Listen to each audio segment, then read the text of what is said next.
And think this heart all evil shed away. Tough meaning है, पंकज कोशिश करोगे समझने का। देखिए, एंड माने और, थिंक माने सोचना, दिस हर्ट माने यह दिल, ऑल इविल माने बुराई, सभी बुराई, सेड माने भाग जाना, अवे माने दूर। क्या कह रहा है? And think this heart all evil away, all evil shed away, all evil shed away. It means poet want to say that when you have to get the momentum of love towards your motherland, all type of affairs containing by heart and mind going to be set away। कि जब दिल और दिमाग में राष्ट्रवाद का नशा चढ़ता है ना, राष्ट्र प्रेम का नशा चढ़ता है ना, तो सारा प्रेम फीका हो जाता है, सारा प्रेम भाग जाता है, ऐसा कह रहा है। कोशिश करना पकड़ने की लाइन से, सारा बुराई भाग जाता है।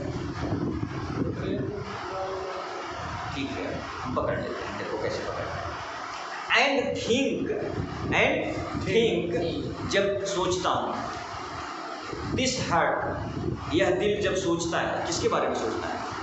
इंग्लैंड के बारे में। किसके बारे में? इंग्लैंड के बारे में। ऑल इविल सेड अवे, तो मेरे मन के सारे बुराई भाग जाते हैं, मन एकदम पवित्र हो जाता है, मन अपने उच्चतम शिखर पर होता है। पॉजिटिविटी, सकारात्मकता और मानवता के मानक मूल्य अपने उच्चतम शिखर पर विराजित होते हैं जब हमारे मन में राष्ट्र प्रेम की भावना जागृत होती है। तो सीधा मीनिंग है, आप इतने तक ले लो, क्लियर है ना?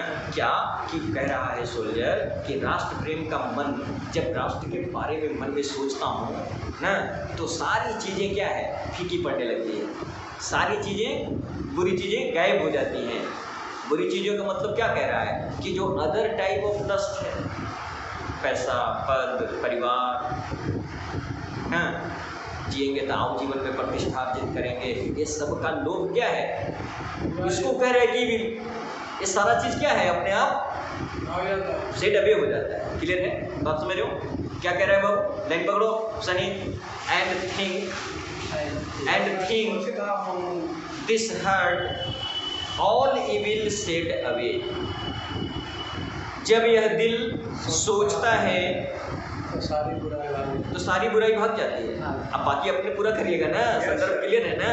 कि यह दिल जब अपने देश के बारे में सोचता है, जब राष्ट्रवाद के प्रेम में पड़ता है ना, तो इस प्रेम को सबसे अप्रतिम माना गया।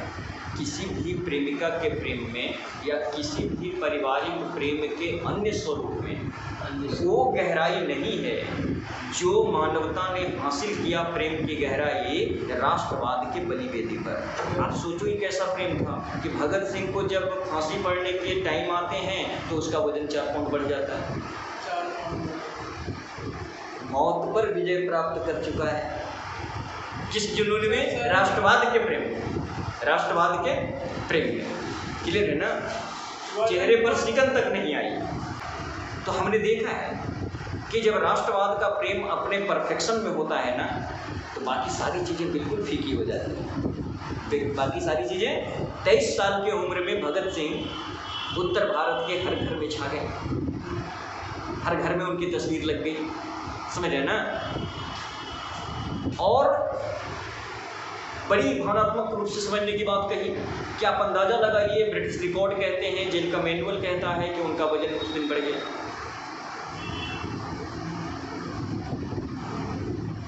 तो ऐसे भी कहा जाता है कि राष्ट्रवाद का जो आकर्षण है वह अभी तक मानवता के सर्वश्रेष्ठ आकर्षण में से एक। धन का भी आकर्षण है, पद का भी आकर्षण है, परिवार का भी आकर्षण है ना, अदर बहुत सारी चीज़ों का भी आकर्षण है। और हर आकर्षण में जाकर के एक लेवल तक आप एक्सपीरियंस अनुभव करते हैं, लेकिन आप सबसे ज़्यादा ऊंचाई पर कब जाते हैं? जब आप राष्ट्रवाद की बलिवेदी पर अपने को समर्पित कर देते हैं और राष्ट्रवाद के प्रेम में जब पड़ने लगते हैं, तो माना गया कि मानवता ने प्रेम के सबसे उच्चतम स्वरूप को उस समय जिया जब वो राष्ट्र के बलिवेदी पर अपने को उत्सर्ग करता है या इस प्रेम का प्रदर्शन करता है। क्लियर है? तो वही कह रहे हैं क्या कि राष्ट्रवाद का प्रेम, जब इसका सीधा सैद्धांतिक मीनिंग क्या लेंगे, सैद्धांतिक मीनिंग यही हुआ कि राष्ट्रवाद का प्रेम जब दिल में पैदा हो जाता है ना तो सारा प्रेम फीका हो जाता है। दो सदुनगुन का बात नहीं है, सब भाग जाता है, सिर्फ वही रहता है। अच्छो नहीं टिकता है या बुरा नहीं टिकता है, वो कह रहा है कि बुरा नहीं टिकता है, हम कह रहे कि अच्छो नहीं टिकता है। क्या कहता है? अच्छो नहीं टिकता है, कुछ नहीं टिकता है, सिर्फ राष्ट्र रहता है। क्या रहता है? सिर्फ राष्ट्र रहता है। तो ये कह रहा है क्या? And think this heart all evil shed away, the total and complete dedication towards your nation और motherland is able to make you purified in the most level of extent।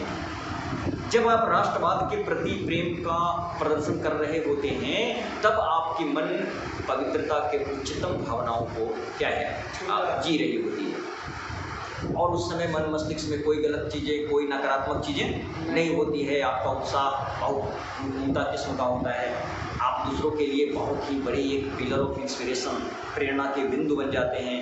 तो इस तरह के कई मानक बिंदु जो आप हासिल कर रहे हैं एक साथ, ये दूसरे प्रेम में उतना सरलता से सुलभ नहीं था जितना ये सुलभ दिखता है कहाँ, राष्ट्रवाद की वेदी पर। इसलिए कवि यहाँ साफ शब्दों में कह रहा है, रूपर्ट ब्रूक कह रहा है क्या कि and think this heart all evil shed away. ये लाइन कई बार आया है बोले क्या में, इसको एक्सप्लेन करो मीनिंग। तो एक लाइन में अगर 1 मिनट मीनिंग दे दोगे, एक्सप्लेन करने का लेवल भी वहाँ दिखा रहा था। सीधे कह दोगे कि poet want to say that, poet want to say that love towards nation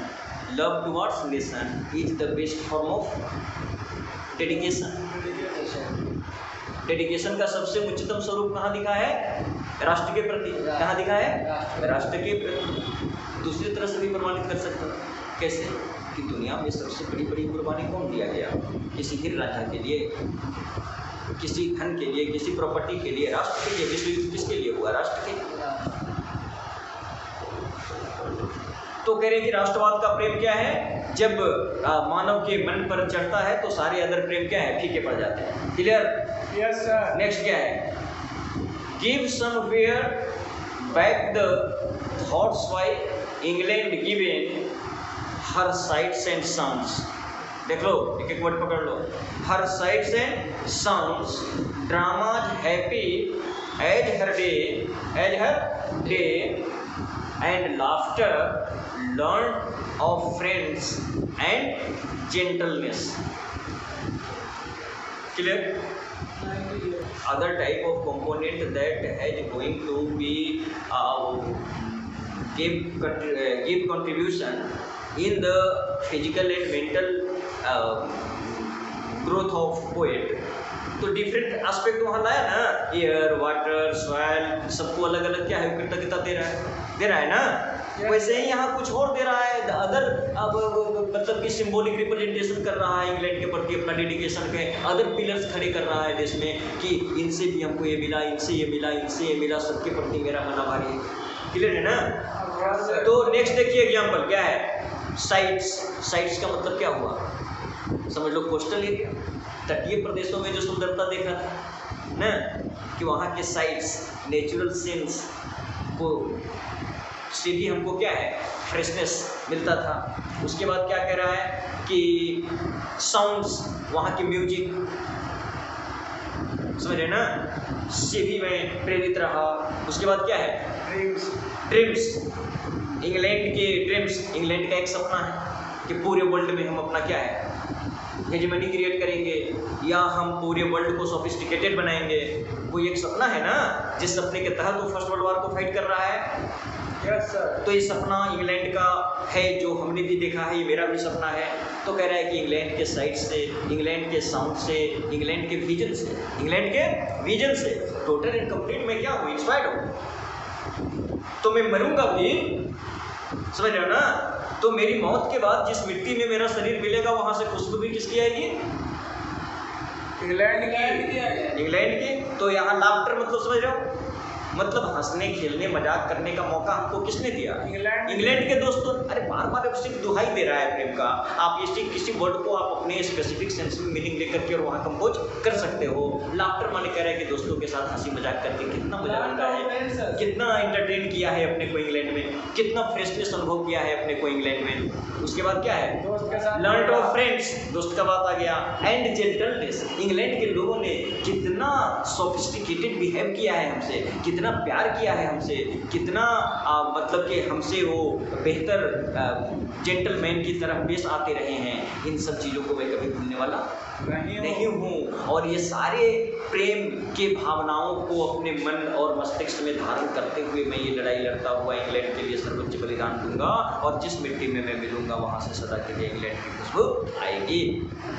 think only this of me, यहाँ से शुरू नहीं था। शुरू कैसे था? If I should die, if I should die, think only this of me, think only this of me, that there's some corner of a foreign field, that there's some corner of a foreign field, that is forever England, there shall be a piece of foreign land must be turned into as the land of England, because our sacrifice had to concealed a richer element in this rich earth, in this rich earth, इस अर्थ की पहले से जो भी पहचान रही हो, आज जो इसमें एक नया पहचान जोड़ने वाला है मेरे सेक्रीफाइस के रूप में, वो इसके सारे पहचान को क्या कर देगा? स्टेड अवे, खत्म कर देगा। और आज से इसकी पहचान मेरी शहादत से होगी। Under an English heaven, under an English heaven, समझावे लगे मीनिंग तो फिर भागने लगोगे, समझा है? इंग्लिश हेवन कह रहा है कि भारत हमारा सारा स्वर्ग बना रहे। इस स्वर्ग रूपी भारत में ही हमने सारी चीज हासिल किया। पानी को एंजॉय किया, धूप को एंजॉय किया, दोस्त को एंजॉय किया, प्रेमिका को एंजॉय किया, गीत को एंजॉय किया, ज्ञान हासिल किया और शक्ति हासिल किया। समझ रहे ना? इंग्लैंड के प्रति मेरा रोम रोम कृतज्ञ है। कहा था ना, और दिया था एक जगह कि all he will stayed away, all he will stayed away. और अब इंग्लैंड के हित की रक्षा करते हुए मैं प्रथम विश्व युद्ध में अपनी लड़ाई लड़ रहा हूँ, और लड़ाई लड़ते हुए मैं मारा जाता हूँ तो इस पर किसी को चिंता करने की जरूरत नहीं है। और ये था कविता के फर्स्ट में जहाँ 4 लाइन में उसने मेन मोटिव दिया था ना, कि यदि मैं मर जाता हूँ तो सिर्फ उसका एक ही मतलब है मेरे देशवासियों, उस पर तुम गर्व करना, उस पर तुमको गर्व करना चाहिए, क्योंकि जिस जगह पर मैं मरूंगा वो धरती सदा के लिए इंग्लैंड की हो जाएगी, वहाँ से इंग्लैंड की खुशबू आएगी। क्योंकि उस धरती की पहले से कितनी भी महान विशेषता क्यों न रही हो, पहले से वहाँ कितने भी गहन रत्न क्यों न छिपे रहे हों, मेरी शहादत के रूप में उसको जो आइडेंटिटी मिलेगी, जो रत्न मिलेगी, वो पहले वाले साले से श्रेष्ठ होगा। और अब उसकी आइडेंटिटी बदल जाएगी और वो सदा के लिए इंग्लैंड हो जाएगा। Clear? Yes. It is the complete meaning of the poem. बोलो यस सर। थको मत, भागो मत, भाग के जाओगे, थैंक यू करके विदा कर देंगे। 1 मिनट रुको, क्या कहा? It is the complete meaning of the poem the soldier.